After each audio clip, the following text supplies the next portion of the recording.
Hello, welcome back to my channel Priya Karthik vlogs. நான் பிரியா. யாரெல்லாம் work from home தேடிட்டு இருக்கீங்க, அவங்க கூட எந்த மாதிரிலாம் ஸ்கேம் நடக்கும், ஸோ அந்த ஸ்கேம் பற்றி தான் நான் சொல்ல போகிறேன். அந்த மாதிரி ஸ்கேம் வந்ததுன்னா எப்படி நம்ம அதை கண்டுபிடிச்சி அவாய்ட் பண்ணணும்னு நான் சொல்லுவேன். அண்ட் கூடவே என்னோட டெய்லி ரூட்டீன் vlog தான் காமிச்சிட்ருக்கேன். ஸோ உங்களுக்கு இந்த டாபிக் இன்ட்ரெஸ்டிங்காக இருந்தால் இந்த டாப்பிக்காக பாருங்கள். உங்களுக்கு இந்த வீடியோ ரூட்டீன் பார்க்கணுன்னு இன்ட்ரெஸ்டிங்காக இருந்தால் இந்த வீடியோ ரூட்டீன் பாருங்கள். இப்போ வாங்க வீடியோக்குள்ளே போகலாம்.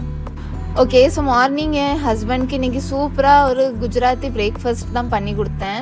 அண்ட் லஞ்சுக்கு வந்து புளிக்குழம்பு அண்ட் கூட்டுக்கு தான் வச்சுருந்தேன். அண்ட் பிரேக்ஃபாஸ்ட் வந்து நல்ல ஃப்ளஃபியாக அது இட்லி மாதிரி வரணும். பட் அது என்ன மிஸ்டேக் ஆச்சுன்னு புரியல. இன்னொரு 2-3 டைம் நான் ப்ரிப்பேர் பண்ணால் அது வந்துடும் போல். பட் டேஸ்ட் நல்லாவே இருந்தது. அதுக்கு க்ரீன் சட்னி ரொம்ப இம்பார்ட்டன்ட். நான் அந்த ஃபுல் வீடியோ ஒரு மினி விலாகாக ஷார்ட்ஸில் அப்லோட் பண்ணியிருக்கேன் ரீசெண்டாக. ஸோ உங்களுக்கு அந்த ஷார்ட்ஸ் பார்க்கணுன்னா நீங்கள் பார்த்துட்டு வரலாம். ஹஸ்பண்ட் ஆஃபீஸ் அனுப்பிட்டு க்ளீனிங்லாம் கொஞ்சம் பண்ணிவிட்டு என்னோடய ஒர்க் லாகின் பண்ணிட்டேன். பிகாஸ் 10 AM நான் அட்டெண்டன்ஸ் போடணும். ஸோ ஒர்க் லாகின் பண்ணியாச்சு. அதுக்கப்புறம் மெயிலெலாம் செக் பண்ணி ஏதாவது அர்ஜென்ட் டாஸ்க்லாம் போட்டு அப்புறம் நம்ம டாஸ்க் ஃபார் தி டே இதெல்லாம் போடுவோம் மார்னிங்கு குரூப்பில். ஸோ அதெல்லாம் போட்டதுக்கப்புறம் என்னோடய டைம் இருந்தது கொஞ்சம். ஸோ நெக்ஸ்ட் ஓகே வாஷ் பண்ணலாம்னு ட்ரெஸ் எல்லாமே வாஷிங் மிஷினில் போட்டாச்சு. ட்ரெஸ் எல்லாமே நான் கொஞ்சம் செப்ரேட் பண்ணி தான் போடுவேன். என் ட்ரெஸ் தனியாக, என் ஹஸ்பண்ட் ட்ரெஸ் தனியாக, அக்ஷு ட்ரெஸ் தனியான்னு. ஸோ வாஷிங் மிஷினில் வாஷ் ஆகிக்கிட்டு இருந்தது. நான் கூடவே என்னோடய ஒர்க்கும் பண்ணிக்கிட்டு இருந்தேன். மார்னிங்கே நல்லா பிரேக்ஃபாஸ்ட் பண்ணியாச்சு. ஸோ மிட் மார்னிங் ரொம்ப ஒரு பசி இல்லை. அக்ஷு இந்த மாதிரி தான் நான் ஒர்க் பண்ணிக்கிட்டு இருக்கும் போது மடியில் வந்து உட்காருவா. அப்புறம் லேப்டாப்பில் பார்ப்பா. ஸோ லேப்டாப்பில் ஏதாவது டைப் பண்ணுவா, அந்த மாதிரி பண்ணும். நானும் ஓகே பார்த்துட்ருப்பேன். பட் கேர்ஃபுல்லாக இருப்பேன். யாருக்கும் எதுவும் மெசேஜ் பண்ணிடக்கூடாது, யாருக்கும் வீடியோ கால் எதுவும் போட்டுறக்கூடாதுன்னு கேர்ஃபுல்லாக இருப்பேன்.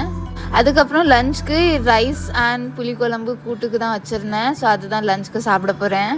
ஓகே, இப்போ ஒர்க் ஃப்ரம் ஹோம் ஜாப்ஸ் பற்றி ஸ்கேம் சொல்கிறேன். இது இப்போ இந்தியாவில் ரொம்ப நடக்குது இந்த ஸ்கேம். நம்மளே வீட்டில் இருந்து ஏதாவது ஏர்ன் பண்ணலாம்னு இந்த மாதிரி work from home job opportunities தேடுவோம். பட் அதிலே நம்மளவே ஸ்கேம் பண்ணுறதுக்கு சில பேர் இருப்பாங்க ஸ்கேமர். நம்ம நிறைய உமன்ஸ் பார்த்துருக்கேன் ஒர்க் ஃப்ரம் ஹோம் சேஃப்னு அப்ளை பண்ணிகிட்ருப்பாங்க. பட் சில பிளாட்ஃபார்மில் இருக்க 50% ஆஃப் ஜாப்ஸ் ரியலாகவே இருக்காது, அது ஃபேக் தான். நம்ம டேட்டா எடுத்துப்பாங்க, நம்ம ரெஸ்யூமே எடுத்துப்பாங்க, நம்ம ரெஸ்யூமேல போட்ட டீட்டெயில்ஸ் எடுப்பாங்க. இதுக்காகவே டெலிகிராம், அப்புறம் வாட்ஸ்அப், அப்புறம் நிறைய ஃபேக் வெப்சைட்ஸ் இதெல்லாம் இருக்குது. இந்த பிளாட்ஃபார்மில் உங்களுக்கு யார் எப்போ மெசேஜ் பண்ணாலும் கண்டிப்பாக அதை பிளாக் பண்ணுங்கள். பிகாஸ் 100% அது ரியல் இல்லை. எனக்கே நிறைய டைம் மெசேஜ் வந்திருக்கு இந்த மாதிரி ஹாய், அப்புறம் ஐ ஆம் தி HR அப்படி எக்ஸெட்ரான்னு போட்டு are you looking for a job, we are having the opening, அந்த மாதிரின்னு ஒரு பெரிய மெசேஜ் இருக்கும். பட் டிபி வந்து ஃபேக்காக தான் இருக்கும். ஸோ அந்த டிபியும் பார்த்தும் ஏமாந்துடாதீங்க. Hello ma'am, part time job, just 3 to 4 hours work பண்ணுங்கள், 5 to 6K ஏர்ன் பண்ணிடலாம், அந்த மாதிரி இங்கிலீஷில் போட்டிருப்பாங்க. அதுக்கப்புறம் ஏதாவது ரிவ்யூ போடுங்க, இல்லைன்னா அந்த மாதிரி ஃபேக்காக தான் ஏதாவது சொல்லியிருப்பாங்க. ஸோ பேமெண்ட்டே அவங்க ஆரில் 2 ஹவர்ஸ்க்கு 5,000, 3 ஹவர்ஸ்க்கு 4,000 அந்த மாதிரின்னு நிறைய பேமெண்ட்டும் சொல்லியிருப்பாங்க. பட் ஓகே இன்ட்ரெஸ்டட் அந்த மாதிரின்னு நம்ம ஏதாவது இன்ட்ரெஸ்டிங் மாதிரி ரிப்ளை கொடுத்தா அவங்க அதுக்கப்புறம் ரெஜிஸ்ட்ரேஷன் ஃபீஸ் ஃபர்ஸ்ட் பே பண்ணுங்கள். ஃபார் எக்ஸாம்பிள் ஒரு 1,000, 2,000 இந்த மாதிரி ரெஜிஸ்ட்ரேஷன் ஃபீஸ் பே பண்ணுங்கள், இல்லைன்னா ப்ராசஸிங் ஃபீஸ் பே பண்ணுங்கள், அந்த மாதிரி ஏதாவது சொல்லி ஃபீஸ் பே பண்ணுவாங்க. இந்த மாதிரி ஃபீஸ் கேட்டாலே ஃபர்ஸ்ட் நீங்கள் பண்ணுற வேலை வந்து பிளாக் தான். அது எந்த கம்பெனியாக இருந்தாலும் எந்த பர்சனாக இருந்தாலும் பிளாக் தான் பண்ணணும். பிகாஸ் இந்த மாதிரி ஃபீஸ் எந்த கம்பெனிஸும் கேட்க மாட்டாங்க. அட்லீஸ்ட் எனக்கு எவ்வளோ எக்ஸ்பீரியன்ஸ் இருக்குது, நான் எவ்வளோ கம்பெனிஸில் ஒர்க் பண்ணியிருக்கேன், எங்கேயும் இந்த மாதிரி கேட்க மாட்டாங்க. நான் நிறைய இன்டர்வியூஸும் கொடுத்துருக்கேன். அண்ட் நிறைய 3-4 ரவுண்ட் வர செலக்ட் ஆகி அதுக்கப்புறமாவும் ரிஜெக்ட் ஆகியிருக்கேன். ஸோ இந்த ப்ராசஸில் யாருமே ஃபீஸ்லாம் கேட்கவே மாட்டாங்க. அண்ட் நெக்ஸ்ட் வந்து இப்போ இந்த ஸ்கேம் நடக்குதுன்னா அது எப்படி நம்ம கண்டுபிடிக்கணும், இதுதான் மெயின் டாஸ்க். ஸோ ஃபர்ஸ்ட் வந்து ஜிமெயில் ஐடி தான் பார்க்கணும். இஃப் அவங்க மெயில் ஐடியிலேருந்து நம்மளை காண்டாக்ட் பண்ணுறாங்கன்னா அவங்க மெயில் ஐடி செக் பண்ணணும். ஃபார் எக்ஸாம்பிள் ஏதாவது நேம் இருக்கும் @gmail.com, இது இருந்தால் அது ட்ரஸ்ட்வர்தி இல்லை.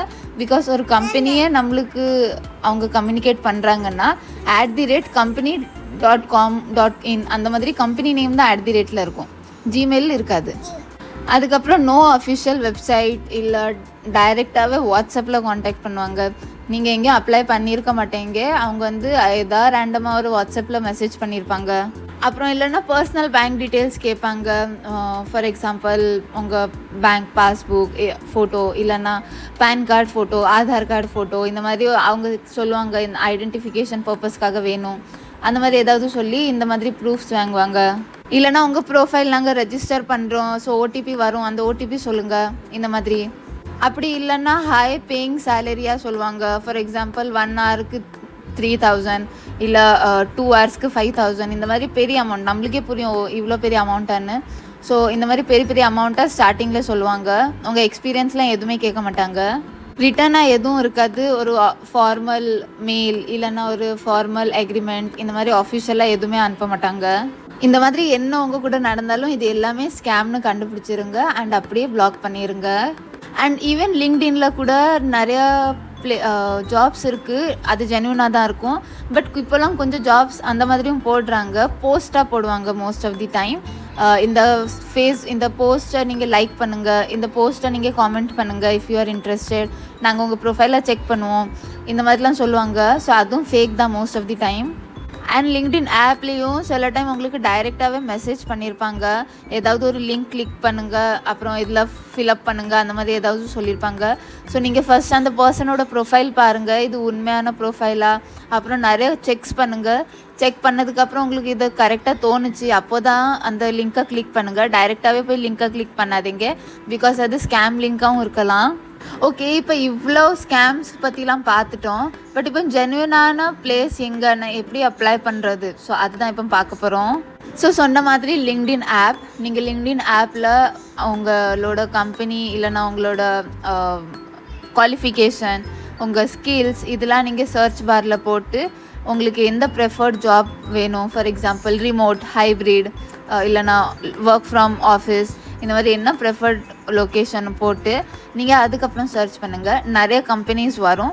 நிறைய கம்பெனிஸில் ப்ரொஃபைல் பாருங்கள், ப்ரொஃபைல் பார்த்துட்டு அங்கே அப்ளை பண்ணிடுங்க. ஸோ இதெல்லாம் நம்ம ஜென்யூனாக பண்ணுற விஷயம். அப்புறம் naukri.com இந்த ஆப்லேயும் நீங்கள் டைரெக்டாகவே அப்ளை பண்ணலாம் கம்பெனிலேயே. அண்டு இந்த மாதிரி ஆப்ஸ்லலாம் நீங்கள் டைரெக்டாக அப்ளை பண்ணிடலாம்.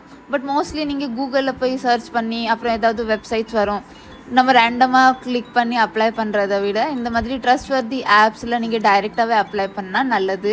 அப்படி இல்லைன்னா டைரெக்டாகவே கூகுளில் போயிட்டு அந்த ஃபார் எக்ஸாம்பிள் ஒரு ஏபிசி கம்பெனி, ஓகே, இந்த ஏபிசி கம்பெனியில் உங்களுக்கு தெரிஞ்சிருக்கு ஒரு ஓப்பனிங் இருக்குது, ஜாப் ஓப்பனிங் இருக்குது உங்கள் ரிலேட்டட் ரோலில்.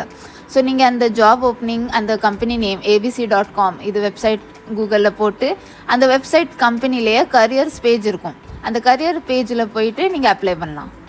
ஸோ இந்த மாதிரி கம்பெனி வெப்சைட்ஸில் கரியர் பேஜ் போயிட்டு நீங்கள் அப்ளை பண்ணுறதும் ரொம்ப நல்லது. அப்படி இல்லைன்னா உங்கள் ரிலேட்டிவ் இல்லைன்னா ஃப்ரெண்ட்ஸ் இல்லைன்னா யாராவது ஒர்க் பண்ணுறாங்க ஏதாவது ஒரு கம்பெனியில், ஸோ அவங்ககிட்ட கேட்டு பார்க்கலாம் இந்த கம்பெனியில் எதுவும் ஓப்பனிங் இருக்கா, அந்த மாதிரி கம்யூனிகேட் பண்ணி ரெஃபரல் கொடுத்து இல்லைனா காண்டாக்ட் வச்சு நீங்கள் அப்ளை பண்ணி ரெஸ்யூமே அனுப்பலாம். இப்போ இன் ஷார்ட் எல்லாமே ஸ்கேம் அவாய்ட் பண்ணுறதுக்கு குட்டி டிப்ஸ் தான். எந்த ஜாப்க்கும் பே பண்ணாதீங்க. நெக்ஸ்ட் உங்கள் Aadhaar card, pan card, OTP, bank details இதெல்லாம் கம்பெனி வெரிஃபை பண்ணாமல் ஆஃபிஷியலாக அவங்க ரிப்ளை பண்ணாமல் நீங்கள் யாருக்கும் வாட்ஸ்அப்போ டெலிகிராமோ இல்லைனா மெயில் அந்த மாதிரி யாருக்கும் ஷேர் பண்ணாதீங்க. அப்புறம் கம்பெனியோட ரிவ்யூ செக் பண்ணுங்கள். கிளாஸ்டோர் இருக்குது, லிங்க்டின் இருக்குது, ஆம்பிஷியஸ் இருக்குது, இந்த மாதிரி நிறைய வெப்சைட்ஸ் இருக்குது ரிவ்யூ செக் பண்ணுறதுக்கு. ஸோ அந்த வெப்சைட்டில் ஆப்பில் போயிட்டு நீங்கள் அந்த கம்பெனி எப்படி ஒர்க் ஆகுது, எப்படி அங்கே ரிவ்யூ போட்டிருக்காங்கன்னு செக் பண்ணி பாருங்கள். அண்ட் லாஸ்ட் 2 டிப்ஸ், அந்த முடிஞ்சால் அந்த கம்பெனியில் ஒர்க் பண்ணுற எம்ப்ளாயீஸ், கரண்ட்லி ஒர்க் பண்ணுற எம்ப்ளாயீஸ்ட்டை நீங்கள் காண்டாக்ட் பண்ணி பேசி பாருங்கள். அந்த கம்பெனி பற்றி ஏதாவது பேசுங்க, இல்லைனா இந்த மாதிரி ஹைரிங்க்கு வந்திருக்கு இது ஜென்யூனா அந்த மாதிரின்னு ஏதாவது பேசுங்க. Last but not the least, always ask for email confirmation. And email confirmation கண்டிப்பாக கேளுங்க, ஜாப் டிஸ்கிரிப்ஷன் கண்டிப்பாக கேளுங்க, அண்ட் அவங்க அஃபிஷியல் மெயில் ஐடியிலேருந்து வருதான்னு கண்டிப்பாக செக் பண்ணுங்கள். ஸோ என்னோடய ஓவரால் ஜேர்னியில் இதெல்லாம் நானும் எக்ஸ்பீரியன்ஸ் பண்ணியிருக்கேன், ப்ளஸ் என்னோடய ஃப்ரெண்ட்ஸ் அண்ட் கலீக்ஸும் எக்ஸ்பீரியன்ஸ் பண்ணியிருக்காங்க. ஸோ அது எல்லாமே கலெக்ட் பண்ணி உங்ககிட்ட ஷேர் பண்ணியிருக்கேன். ஸோ நீங்களும் நல்லா ஸ்மார்ட்டாக இருப்பீங்க, ஸ்கேமும் அவாய்ட் பண்ணிடலாம். அண்ட் இப்போ vlogல பார்த்துட்டு இருந்தீங்கன்னா ரொம்ப சூப்பரான டிஷ் தான் டின்னருக்கு பண்ணிட்டு இருந்தேன் ஒர்க் முடிச்சுட்டு. ரொம்ப கிரேவிங்ஸாக இருந்தது மும்பை ஸ்டைலில் சிக்கன் சில்லி அப்புறம் சிக்கன் சேஸ்வான் ரைஸ் சாப்பிட.